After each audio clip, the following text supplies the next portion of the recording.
If you believe we have crashed craft, stated earlier, do we have the bodies of the pilots who piloted this craft?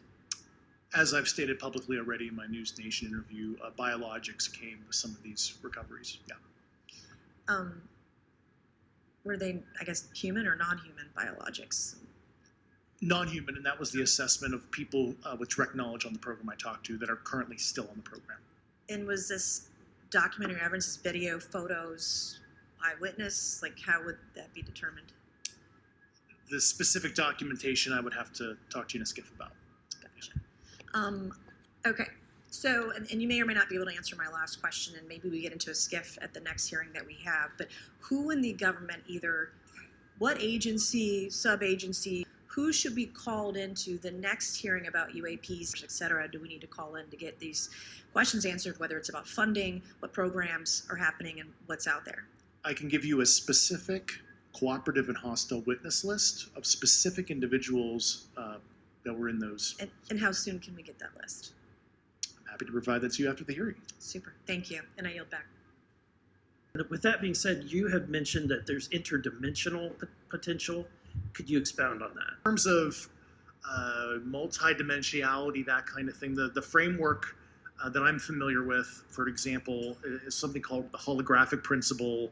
It derives itself from general relativity and quantum mechanics, and that is, if you want to imagine a 3D object such as yourself casting a shadow onto a 2D surface, that's the holographic principle. So you can be projected, quasi-projected from higher dimensional space to lower dimensional. It's a scientific trope that you can actually cross, literally, as far as I understand, but there's probably guys with PhDs that we could probably argue about that. But you have not seen any documentation that that's what's occurring.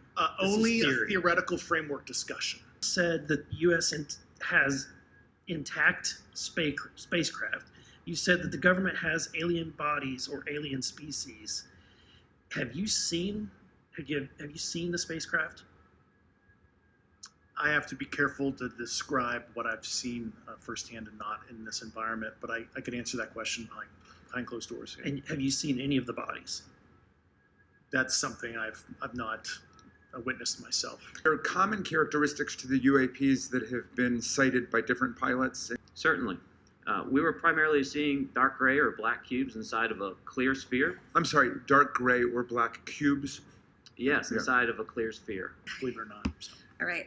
And then do you believe there's an active disinformation campaign within our government to deny existence of UAPs, yes or no? I don't have an answer to that. As previously stated publicly, yes. I think previously with like Project Blue Book, yes, but currently I don't speak for the United States government. What percentage of UAP sightings, in your belief, go unreported by our pilots? This is an approximation based off of my personal experience speaking with a number of pilots, but I would estimate we're somewhere near 5% reporting, perhaps. So like 95% basically don't report seeing UAPs. That's just... Now, is it true that you saw, in your words, a 40-foot flying tic-tac-shaped object? That's correct. Or for some people that can't know what a Tic Tac is, it's a giant flying propane tank. Fair enough. Has there been an active U.S. government disinformation campaign to deny the existence of unidentified aerial phenomena? And if so, why? I can't go beyond what I've already espoused publicly about that.